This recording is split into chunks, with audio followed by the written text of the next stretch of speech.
This is the story of the one. As a maintenance supervisor at a manufacturing facility, he knows keeping the line up and running is a top priority. That's why he chooses Grainger. Because when a drive belt gets damaged, Grainger makes it easy to find the exact specs for the replacement product he needs. And next day delivery helps ensure he'll have everything in place and running like clockwork. Call 1-800-GRAINGER, click Grainger.com, or just stop by.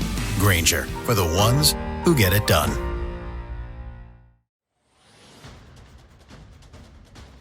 Do you want more success, more growth, more results? Then it's time for the Boundless Success Accelerator from the Modern Observer Group. This isn't your average coaching program. It's where top performers come to dominate.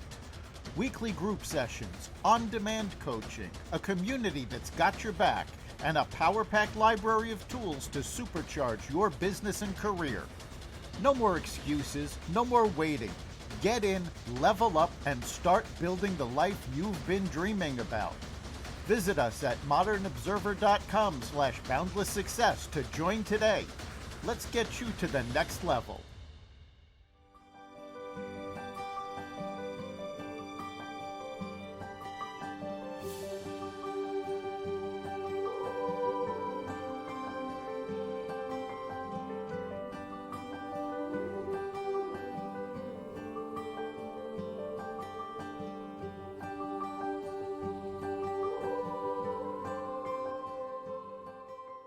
We are lighting the candle, a world that works. Hello, everyone. I'm Bill Carell, and I'm here with my co-host and good friend, Jan Jeremias. We are coming to you loud and proud from none other than Labor Day 2025.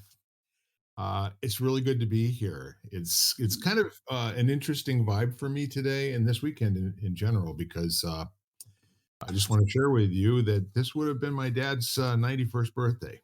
And that's incredible, actually.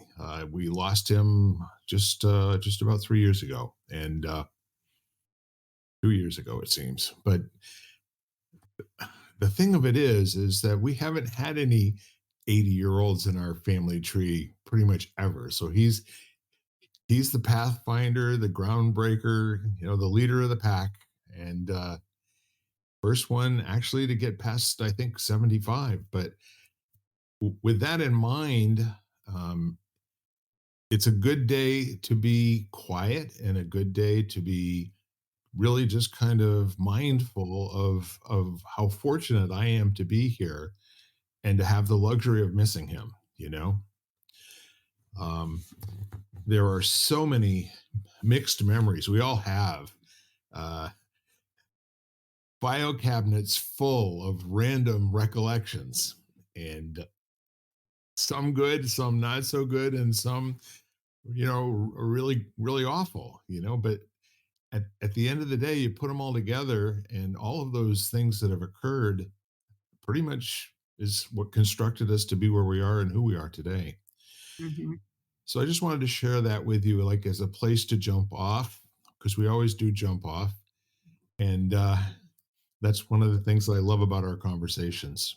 I hope the folks at home agree with me that, kind of sharing things from the heart and what's really going on in our lives, maybe that makes access to being human and to relating to human beings a little bit easier, or maybe a little bit more accessible, if you will.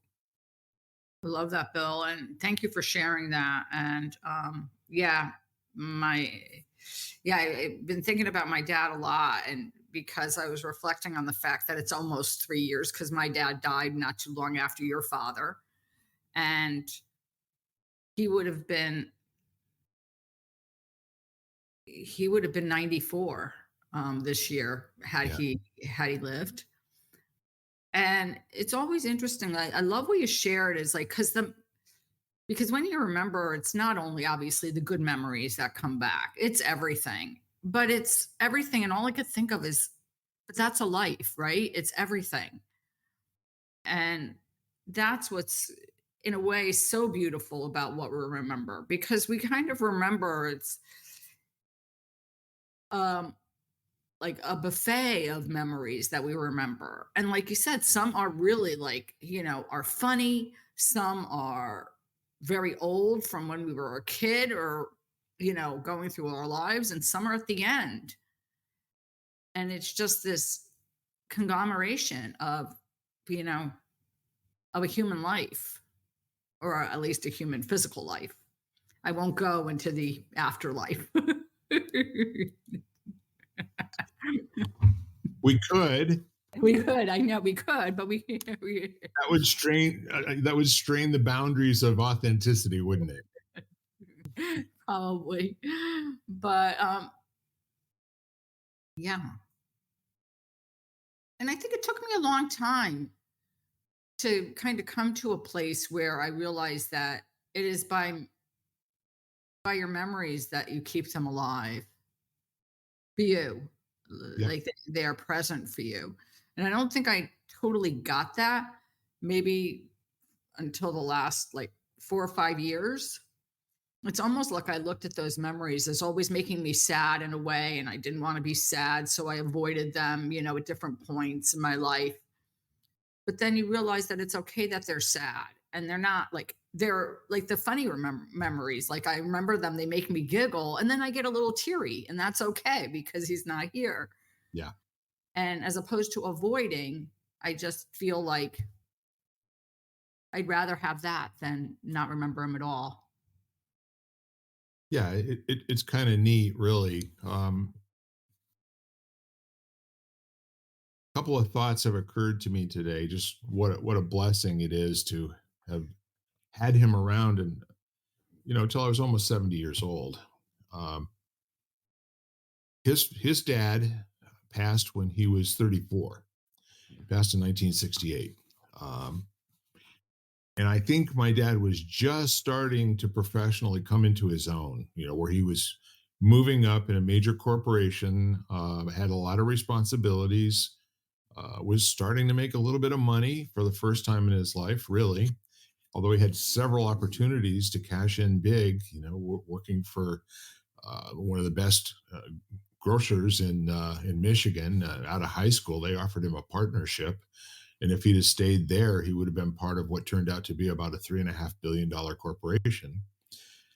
This is an 18-year-old kid that had that stepping stone, and then when he got out of the Air Force, he went to work for a company in Denver called Denver Burglar Alarm, which actually grew all over Southwest United States. He was employee number 17, and that grew to be a few $1 billion before it was gobbled up by a larger corporation about 20 years ago.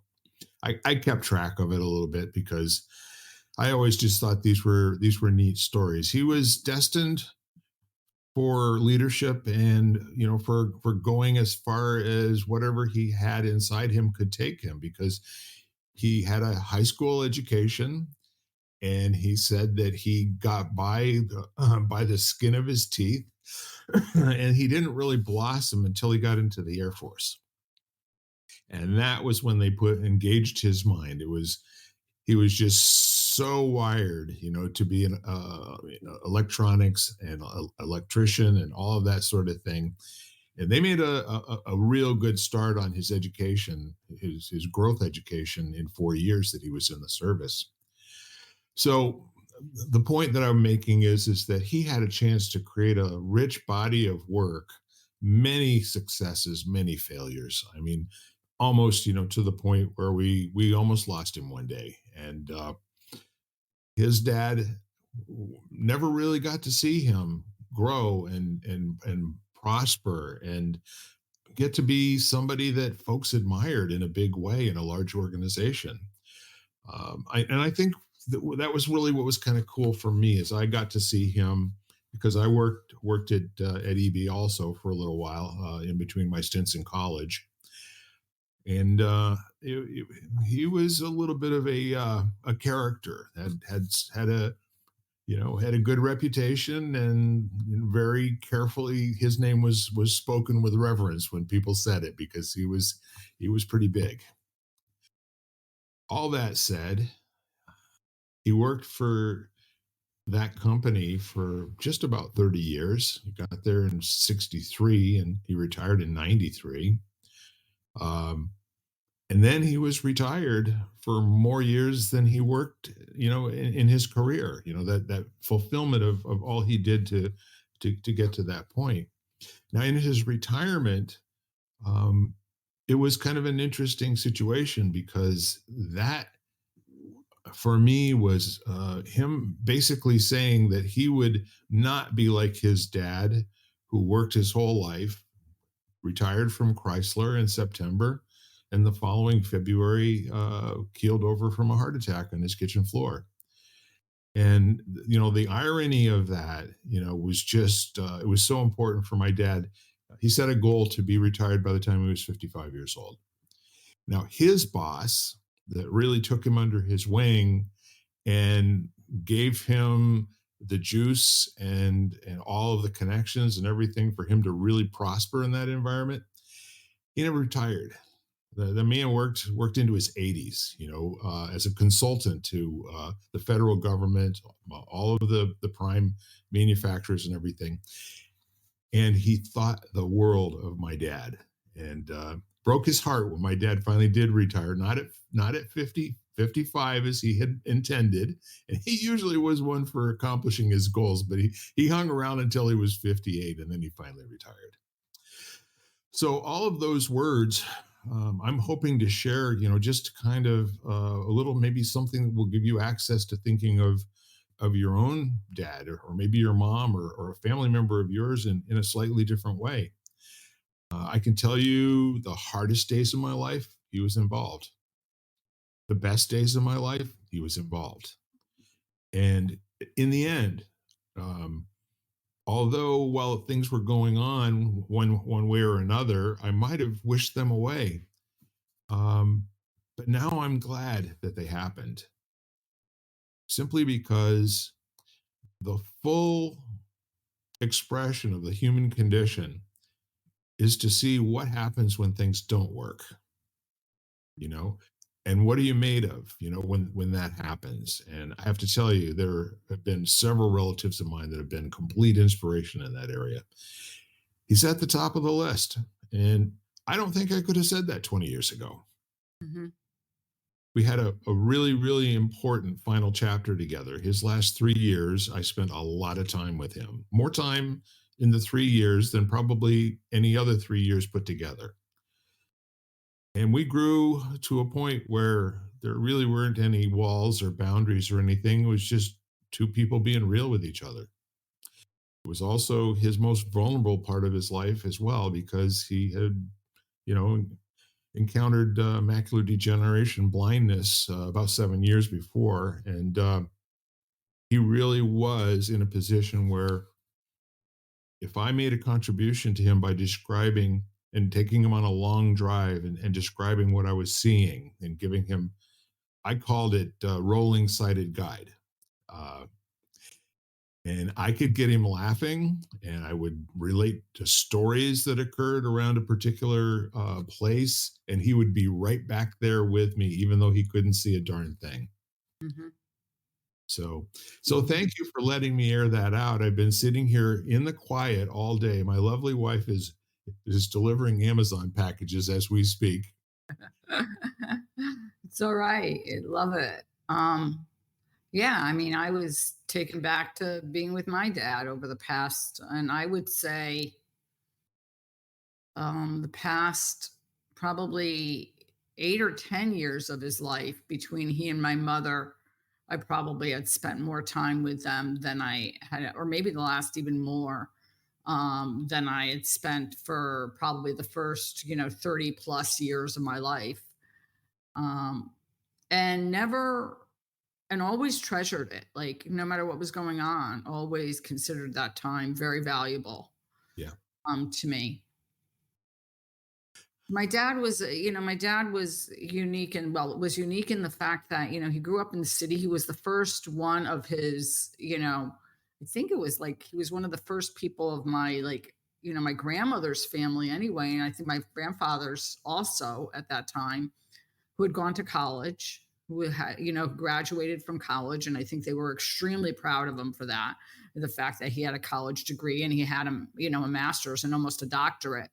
And I think that was really very, very, very,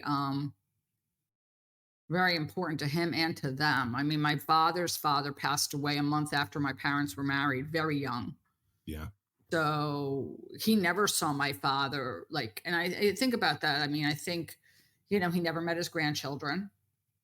He never met, he didn't experience that whole like aspect of life. And I think about it now because my mother has 19 great grandchildren, I think. Wow. I know. And I'm thinking to myself, like, what a blast. I mean, and she's, thank God, here and doing, I'm very aware. So that's pretty amazing. And I thought to myself, like, he didn't even meet his grandchildren. I mean, my father met his grandchildren and, and a few of his great grandchildren, quite a number of them. Yeah. But my mother, so I just think that you start to look at, and then also as we age, I think we start to realize those milestone years, all of a sudden, and that makes us realize, we realize that, that the inevitable that it's going to happen to us. Like there's going to come to be a point where we're not here anymore. That's right. And what kind of legacy do we want to leave? Yeah, we're going to leave one. And I guess the question is do you want to leave one that's thoughtful or do you want to leave one that's sort of happens? Neither one's better than the other one. It all depends on what you intend or want in your life, right? Mm-hmm. Yeah, I thought about that recently because I think now, through podcasting and also being a published author, I thought to myself, I'm leaving something of myself behind that's tangible. Yeah. Yeah, that's important. So to be responsible enough to intend to do that, and then also intentional enough to cause it to happen. Those are, the desire to create that is one thing, but the ability to actually live your life in such a way that it occurs is pretty special. Yeah, we were talking this morning. I was on a meeting and we were just chatting about, um, publishing a book and putting it out there or whatever, or being on a podcast like you were just now, and extremely authentic and vulnerable. And or as vulnerable as we feel comfortable at the time, as much as are willing to put out. Yeah. And I'm not saying we don't necessarily put out everything. I mean, there are parts that we maybe do not feel comfortable with sharing, and then we just don't.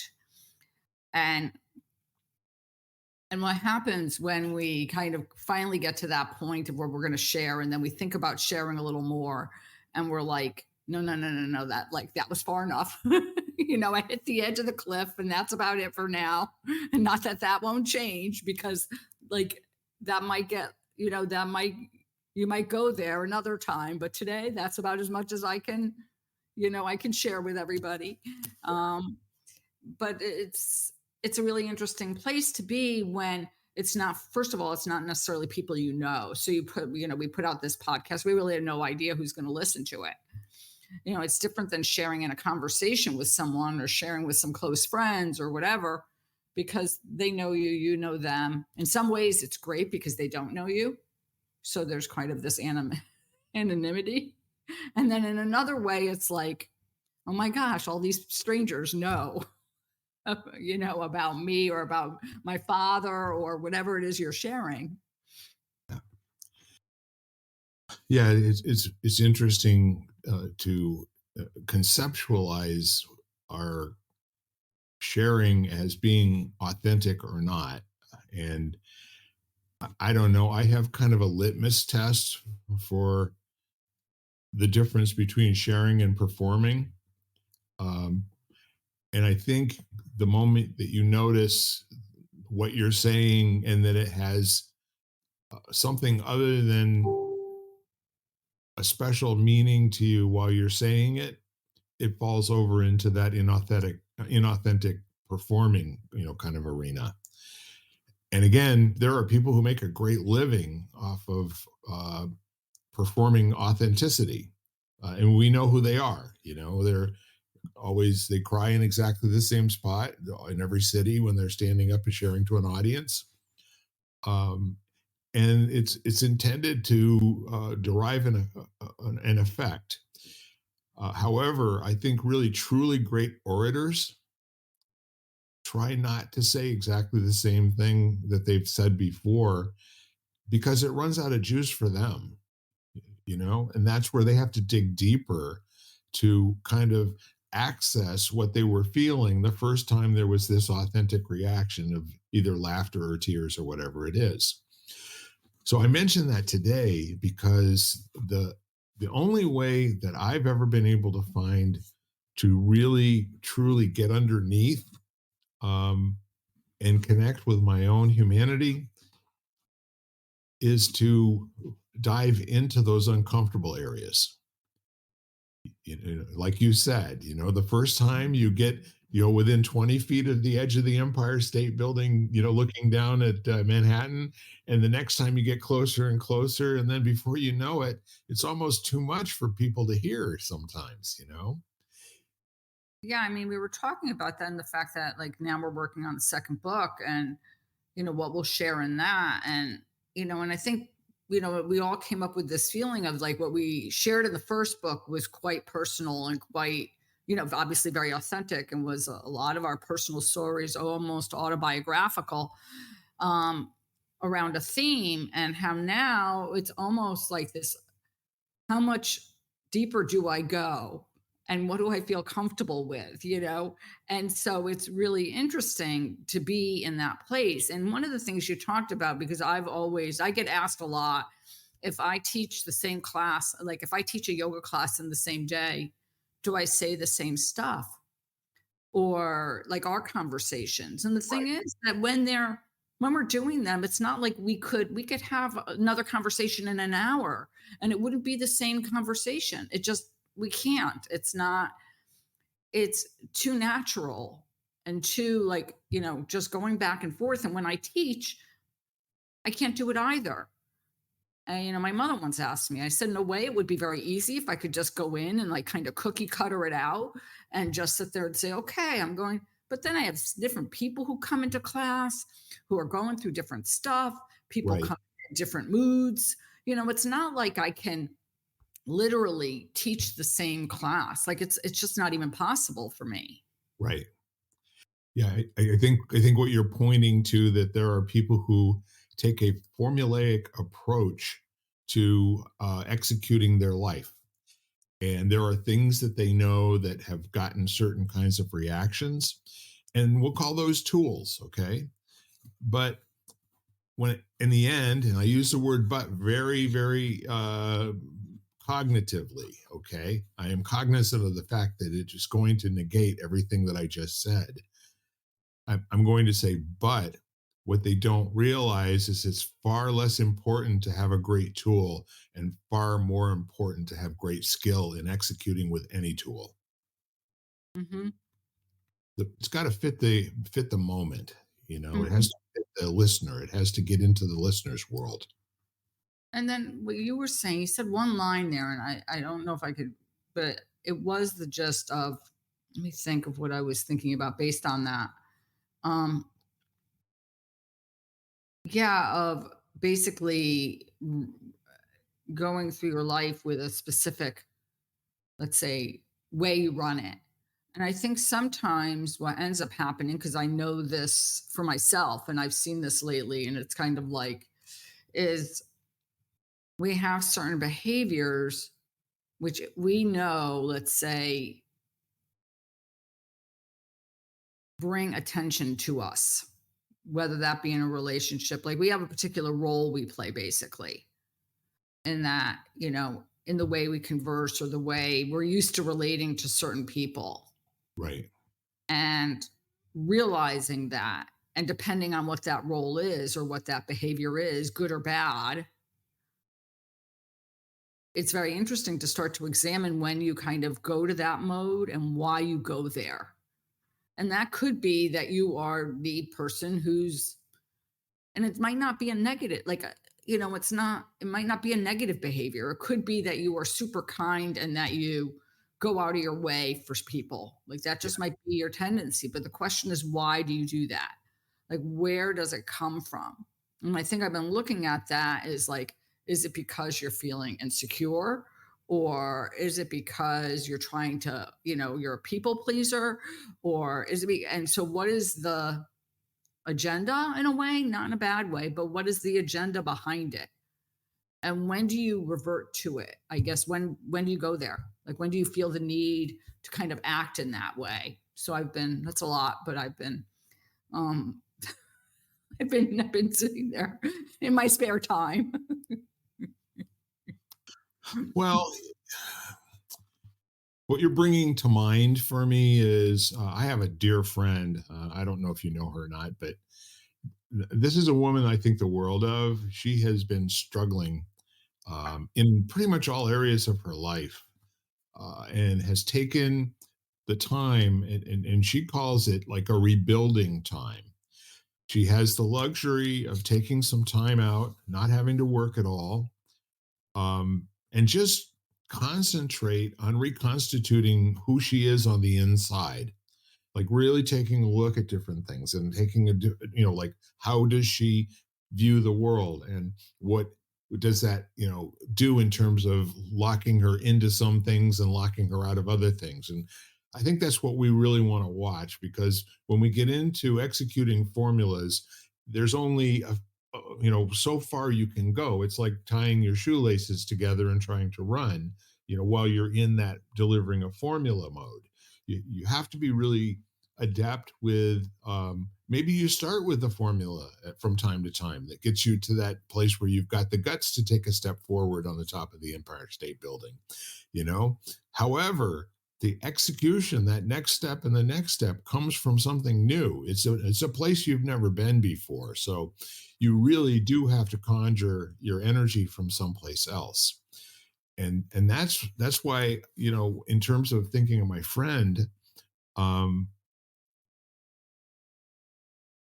hats off to her for deciding that the rest of her life is important enough for her to think it through, Hmm. you know? Yeah, and I think that, to me that word formula almost seems to, coming back from my scientific, like, I don't know if I'm thinking of a particular, let's say, thing I do. I don't know if it's a real formula. It just historically served a purpose for me. Like historically, I mean that it was created, let's say, during my childhood. Yep. It's a way of being, and let's say a way of relating to people. And it's not something that serves me in a lot of ways. And I would say almost every way, Right. but it is so familiar because obviously I've been doing it for umpteen plus years. I could see why I do it. Stopping myself from doing it is really challenging Right. because it's so automatic almost. So I think it's not necessarily, I mean, I wouldn't even look at it as a formula because I look at a formula and I think, okay, science and I think math.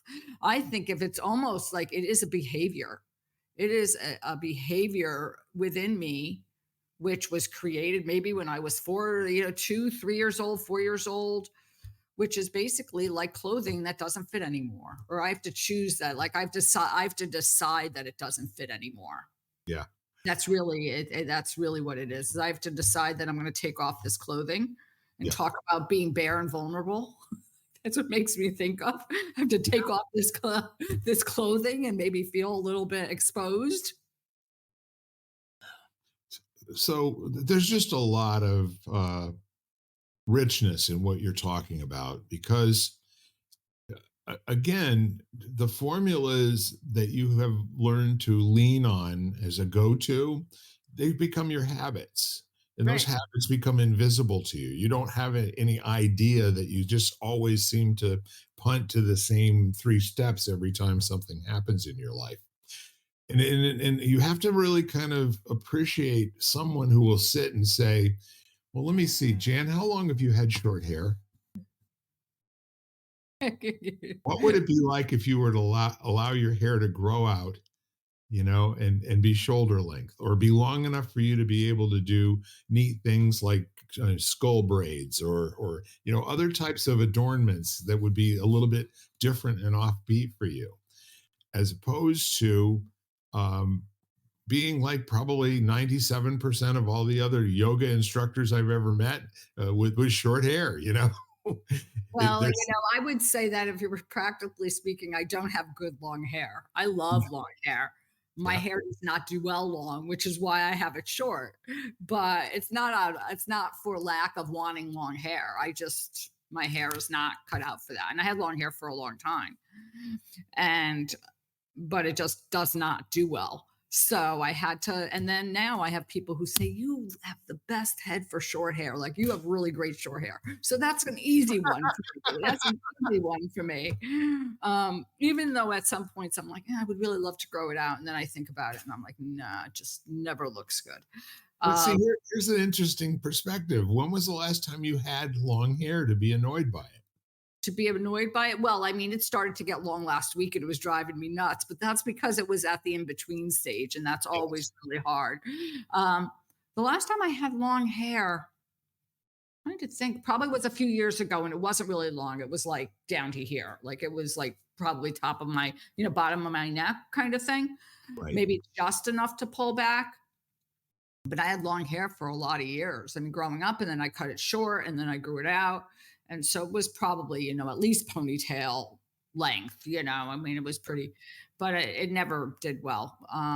Like I just don't have the face for it, nor the hair, for the hair, for that hairstyle. But um, what's interesting, it's so funny that we're talking because I got my hair cut yesterday and I was talking to my mom last night. We were talking, I was saying that I think I have one friend who still colors their hair. And I mean, this is my natural color. I mean, I don't do anything to it anymore. And, but I have one friend who still colors her hair, but all the rest of my friends have like stopped. Yeah. And I think that was part of the gift of COVID was like, people couldn't get their hair done and it kind of, and then I think people just never went back. Um, but as we talk about hair, so I'm laughing. But I think it is whether it be, I mean, we're using the example of hair, but I think it does get to be of, you know, it becomes almost like in a way a game of like, okay, well, let's see if I try this on and I start to see if I can give up this behavior or whatever Yeah. for today or for this conversation or kind of and go into an interaction differently. Different from me. I mean, the person may observe that and find it, and maybe might say something. Obviously, they probably will notice because you're coming in from a different place. Yes. But it's can you be courageous enough, really, to try it out? Yeah. The first 5 seconds takes courage, and you really, not just you in particular, but people in general, stop short of the first 5 seconds on something that terrifies them over and over and over again.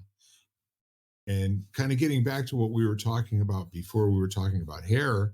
And I think the hair conversation is a good one because I think you demonstrated, what the sentences that automatically come to mind when consider having long hair, and it's again, um, it's the folks in things that are not like hair. Sometimes it's picking the phone up to dial the number for a difficult relative, or um, addressing a situation that through procrastination or something else you've let grow much into a bigger head conversation that you've had over and over again that you just know is not going to go well, right?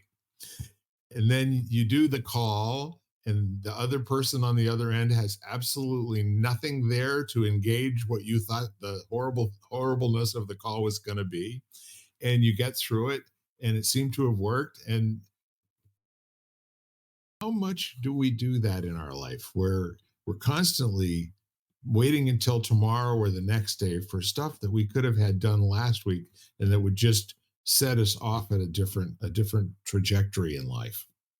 Well, I think that we spend a lot of time. I mean, personally, I can say I spend a lot of time, um, let's see, going through whatever it is in my head. I mean, I Right. think everybody does that. And usually the scenarios we create in our head are dramatic, Yeah. are tend to be on the negative, like it's not going to work out, something else is going to happen, like you know, and that's an interesting observation to notice of like how much are you catastrophizing and how much are you going down that road of, like, oh, the heaters, whatever it is, that appliance isn't going to work, it doesn't work, and I'm going to have to call the repairman, and it's going to cost me $500, or they're going to say it's not fixable, and then it's going to cost me a few $1,000s, and we're doing all this in our heads, and then, and we haven't even picked up the phone yet to find out, um, like to talk to the repair person yet. Yeah. And we've had that whole, like, however long conversation in our head about what's going to happen. Yeah. It's like, I think it's Will Rogers who said, in my life, I've experienced many a catastrophe, some of which actually happened. Right, exactly. So I think that we do that a lot. And I think if it's a challenging situation or has the potential to be a challenging situation, or it's a situation that happened before that happened not to go well, Right. then it's a very easy place for us to go because we have an example already that where it happened. Like we've experienced before in the negative. Hmm. So then it's very easy to go down the same road and almost set ourselves up for the same thing happening again. Yeah. Yeah. I think what I really love coming full circle in this conversation is, um, I'm kind of personally left today in this a place where I notice that I really could be a little bit more generous, a little bit more gracious, maybe a little bit more understanding and empathetic. Um, for some people that I have um, a short tolerance or a short fuse, if you will, before I decide that I'm not real interested in what they're going to say. Mhm. Um, and I have worked a lot to be that person that genuinely can shut my brain off long enough to give the perfect amount of attention to take in and be able to,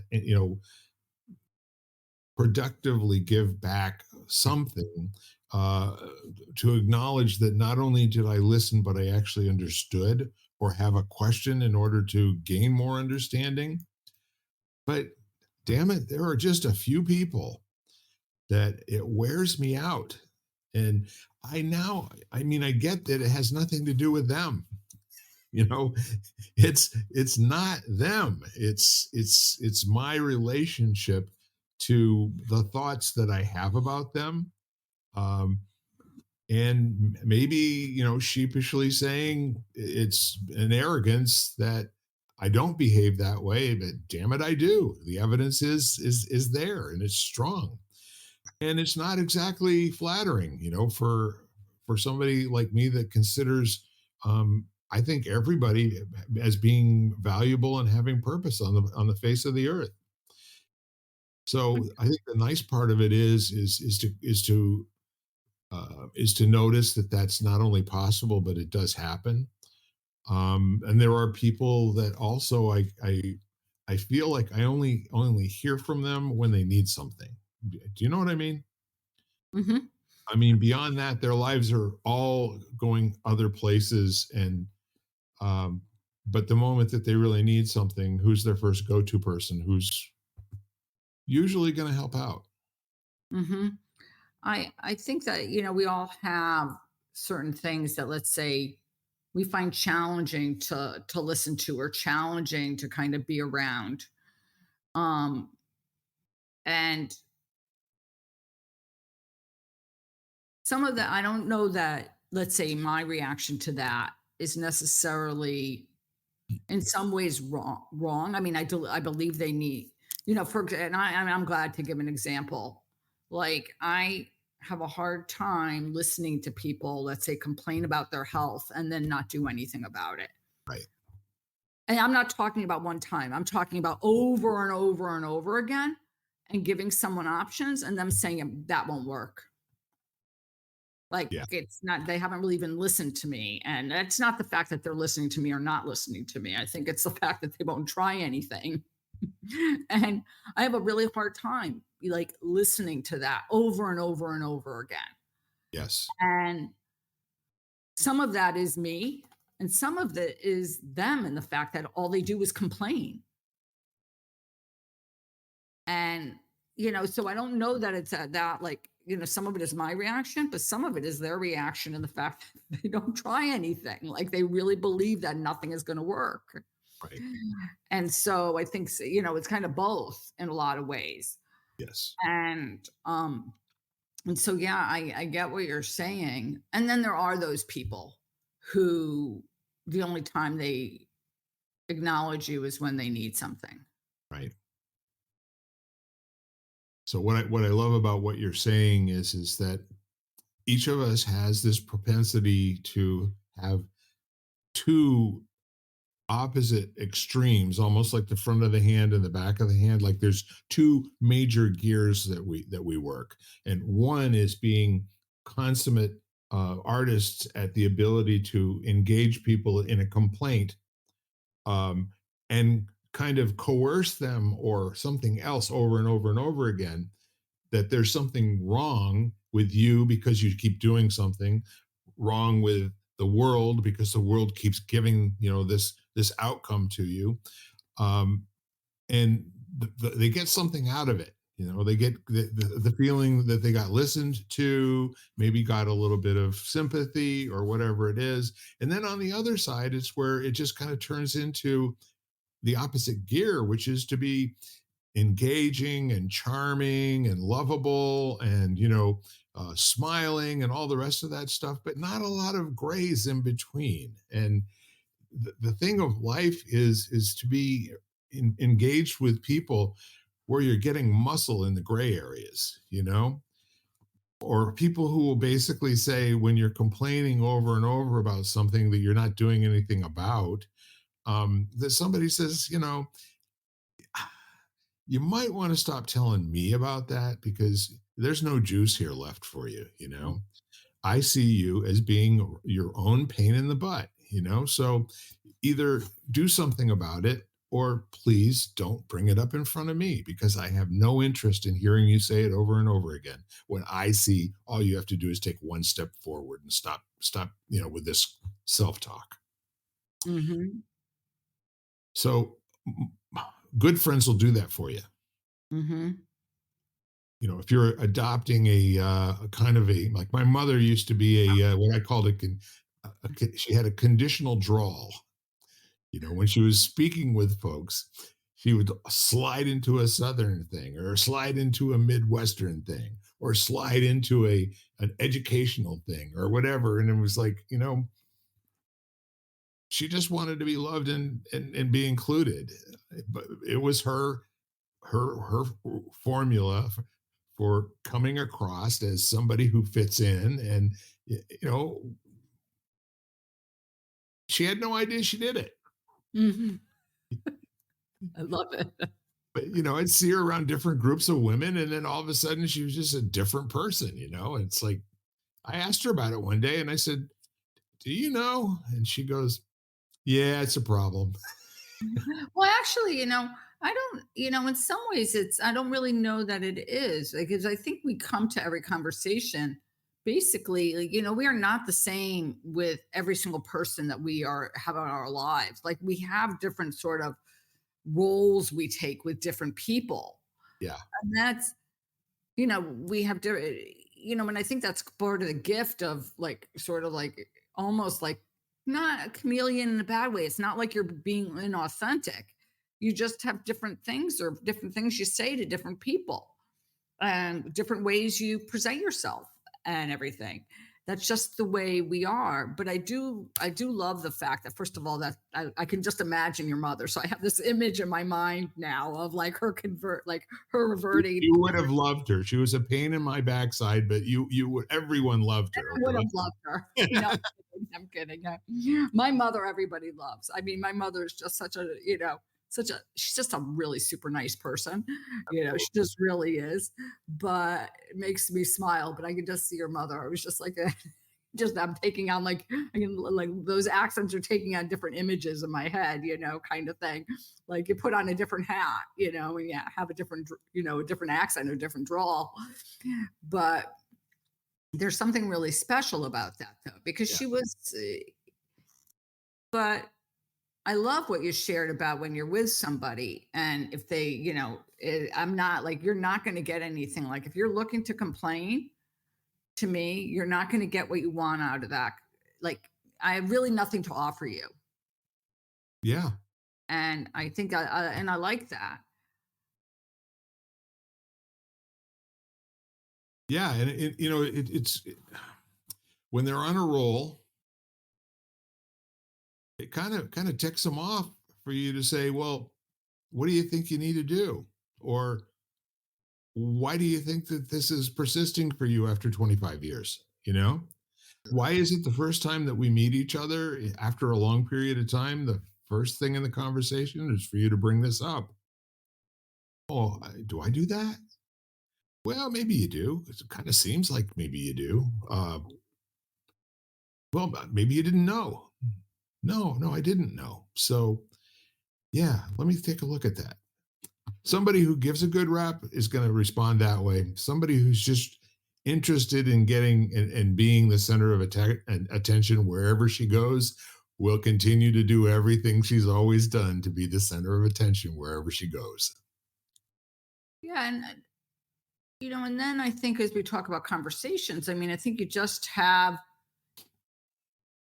times when you need to go into a conversation. And I'm not talking about somebody who complains, who happens to go down the same path every single conversation. Right. I, we all need an opportunity at one time or another to vent or to be able to open up and not want anything, in return except for someone to listen to us. And maybe that's the role for people like somebody who takes the same path, that you're basically the only one in their life who lets them do that. And maybe Right. that's what they need. And then to me, then maybe knowing that that's what they need. Okay, if you need me to just sit here and listen, okay, I'm happy to do that and know that that's my role. And then, okay, and then know that they're not looking for me to offer a solution. They just want to vent. Right. Yeah, it's kind of a dicey area because in some cases it's a friend who you can choose to spend more or less time with. In some cases it's a family member who you can choose to spend more or less time with, or sometimes it's a family member you cannot choose to spend more or less time with. That's right, exactly. It's it's it's either all of the above or none of the above, and the next thing you know, the quality of your life is dependent upon on these interactions. And I think really the going away with a complaint about somebody that you haven't addressed with them is more of the same thing, and congratulations, you're doing what you're upset about the other person, right? Hmm. What do we do something like that? Never. Never. Oh my goodness.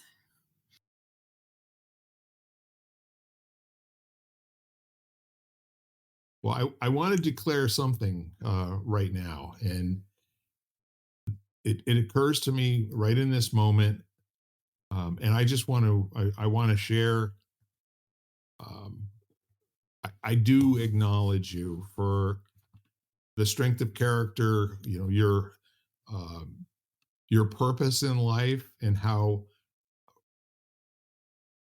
I think you're connected to it in a way that's extraordinary. And I also really love how generous you are with your insights and thoughts for other people, especially in the conversations you have with me. I Every once in a while I'll trip over what you're doing in a podcast with somebody else and I'll listen to it for a little while. And clearly the conversation that you're having with them covers another whole realm away from what you and I are typically talking about. And I find that that's really great. And I also find that when your clinical aspect kicks in and you're starting to talk about health and wellness and that sort of thing, you're clearly someone who is eminent in that conversational arena. And I'm just really blessed to be able to spend this time with you, and I appreciate it. Oh, thank you, Bill. Thank you for your time and your, I don't want to say guru-ness. I don't know. I always as I use that word sometimes, I'm like, I don't really know if that's a word, but everybody knows what I mean. Um, well, thank you. I appreciate that. I Yeah, I tend to. It's very interesting as I become almost in a lot of ways more reflective, and with that reflection comes awareness. Yep. Like and moving out of which has been a long time, um, kind of coming to me, and that has taken a long time to get here. Is the understanding that when you're aware of something that you happen to do, that you happen to say, that the way you are with people, Yep. is not to go down a whole rabbit hole of being self-critical. Is one that it's like, oh my gosh, it's something that I have to fix, or I did this again. And not that necessarily can find it funny that I do it again. Every now and then when I do something, I'll be like doing that again, and I kind of laugh because, but even if I don't do that, it's just to allow the space for it to happen and realize that it is a habit. Right. That's a habit. It's like every habit. It's not necessarily easy to break, and it takes time. Mhm. So what you're alluding to is self awareness, Yep. and and I love that there could be myriad responses to that noticing of it. You know, like in the moment, being completely taken away from the conversation that's going on as you're trying to figure out how to fix the mess you just created. You know, and the neatest thing that you can do there is forgive yourself immediately, get back into the conversation, pay attention again, and now try a different tack. You don't even have to say, you don't have to acknowledge um, a conversational failure. What you can do is step back and say, let me take another shot at this, and then now bring your insight um, through your question that you ask, and not necessarily take the time to figure out that you did something you need to apologize for or anything like that. Sometimes you do, but I think if you spend more time working at trying to get to the point of understanding, and exchanging the ideas in with the integrity that they're being delivered to you, um, it's a lot better than just spending a lot of time talking about how you did something you didn't want to do and you didn't mean to and all that kind of thing. I don't know. What do you think? Yeah, well, I think that if you can take the time to, even if it's originally, um, one is to figure out why, whatever that is, to figure out why you do it or where it comes from. To try to get to the root, like what you might perceive as being the root of whatever that is. Okay. And then once you're there and you realize it, so you do it again, or you're trying to, you go into a conversation, a relationship, whatever, and you do it again, is to notice that. And for me, it's to remind myself that it is not that situation that happened 50 years ago. That for whatever reason, there's no reason for me to feel threatened. This is not the same person that stood before me and yelled at me and made me feel, like I was like insignificant. It's not them. They might have said the same words that that person said, but that scenario, that situation that you are presently in is not the same. Right. And I think I have to remind myself, and at points in a conversation with that person, like now, I might have to remind myself of that multiple times to sit Yes. there if I start to have a reaction and say, remember, this is not the same thing, you know, and it gets easier. And sometimes maybe you do it once, and in the beginning, you have to do it multiple times in a conversation.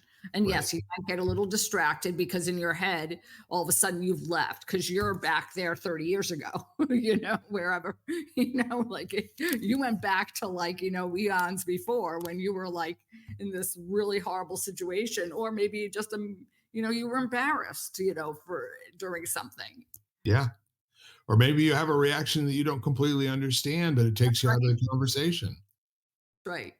The technique that I use when I do that is just to notice and then redecide to re-engage and listen and to actively listen. Mhm. And then every now and then, if I can't, like, if I really feel like I missed something, I now own up and I'll say, like, sorry, I got distracted for a moment. Could you Yeah. repeat that? And I've learned that that took a long time for me to do. Yes. Sit there and admit that I had missed something and then say, I'm sorry, I spaced for a minute. Can you repeat that for me? Yeah. Yeah, you're pouring your heart out to me, and I'm thinking about what I'm going to have for dinner tonight. Right, exactly, exactly. I'm back now. Back now, exactly. I always say that, I wrote my post this morning was like about taking yoga off the mat, or like, and into the world, like what it means to like do that, and how my teachers said that, and what I felt like the practice had taught me through the years. And I said, and how often are you on the mat and you're there in class and you're thinking about what you're going to cook for dinner?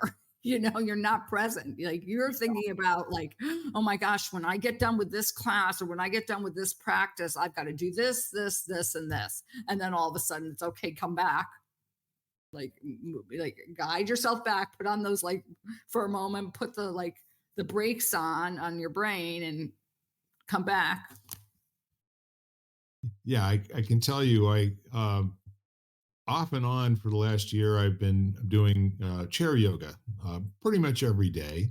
I mean, I've knocked it off for as much as 3 or 4 weeks at a time, and then come back again. But for the last 3 weeks, I may have missed one day, but every single day, I'm to the point right now where my core strength is noticeably different and improving, and also um, the uh, uh, the reaction at the early part of the training session is to notice how much more time I have left before the damn thing's going to be over, and then I Exactly. get to bring myself back and go, okay, all right, good. So that was fine, not your best effort at being a good human being, but let's see what we can if we can build from there. Absolutely. I mean, there are days where your mind is just always off, like whatever. And then Yeah. there are days where you're really, really focused. And yeah, I mean, I think part of my practice through the years, part of the reason I got so into alignment was because it gave my mind something to do. It Yes. was a very good way for me to anchor into the moment if I really became very precise with my form and things like that. It was a tool, it was another tool to keep on directing my mind into the present moment. And so that was the mechanism I used to keep present. It's perfect.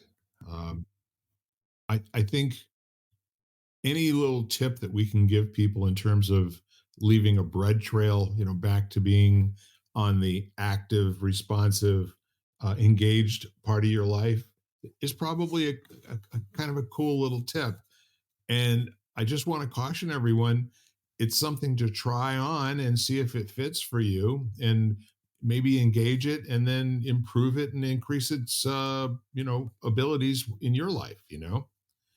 um, I think that's leading me to another question. I'm very excited that you are working with a group of authors.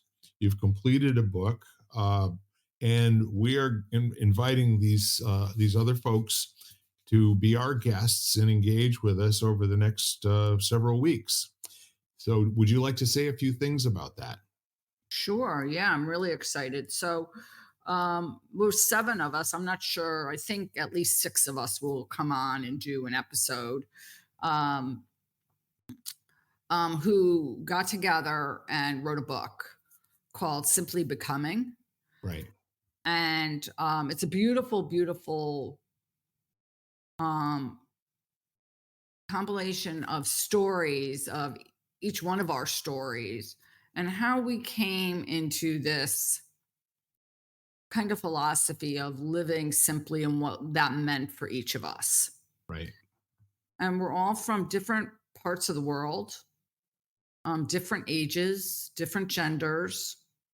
And it just was so beautiful to see us all come together and unite in such a beautiful way and be able to connect on such a deep level.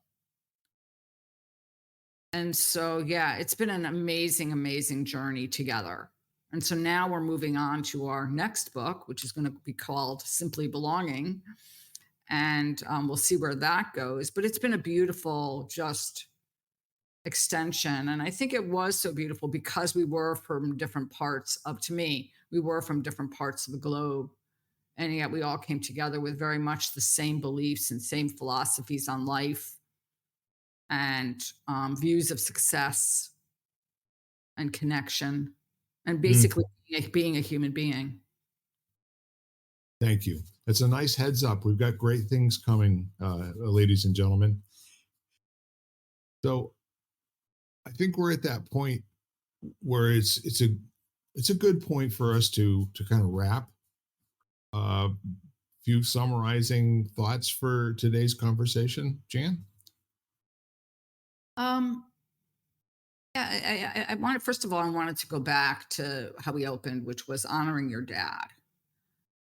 And those are our relationships and how we interact with, that's the gift of like we look at ourselves and how much we learn from our interactions, not only with ourselves, obviously, but with other people.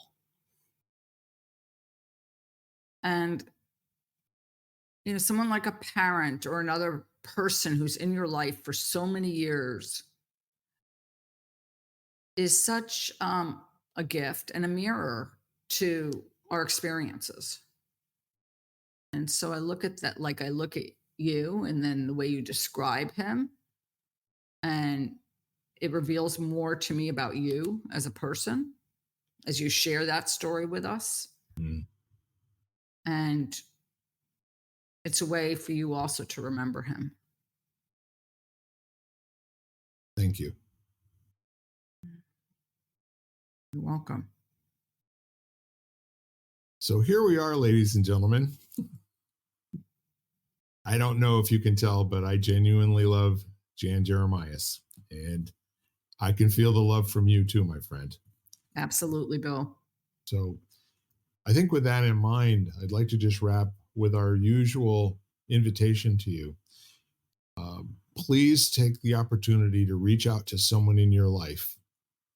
You just never know where people are in their journey.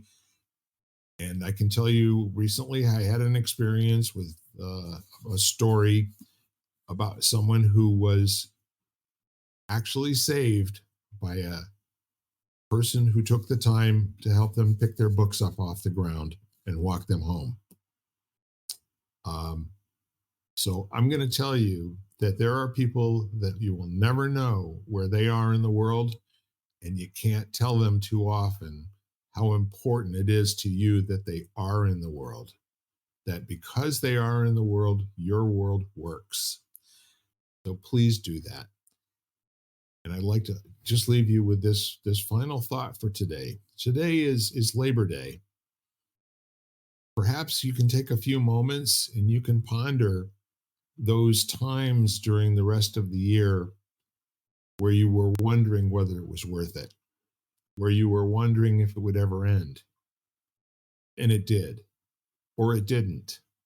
You're taking a little bit of time out today, maybe from things that you're in the middle of, some of which might have been going on for a long time. It doesn't seem like you're getting any closer to conclusion. Just take a few moments and give yourself some credit. Slap yourself on the back a little bit and give yourself an attaboy or an attagirl for how you are doing life. It's the way you know. It's always the challenge to improve how you're going about it. And do reach out to folks. Do take on board ideas that you haven't heard before. So we are lighting the candle, a world that works. I'm Bill Carell, and I'm here with Jan Jeremiah. Thank you very much, Jan. Oh, thank you, Bill. All right. Bye-bye for now, y'all. Bye-bye, everybody. You've been listening to Lighting the Candle, a World That Works, part of the Xvadio Podcast Network. You can catch every episode of Lighting the Candle, as well as the rest of the network, at xvadio.com, the Apple Podcasts app, YouTube, Spotify, iHeartRadio, Audible, Amazon Music, and wherever you find podcasts.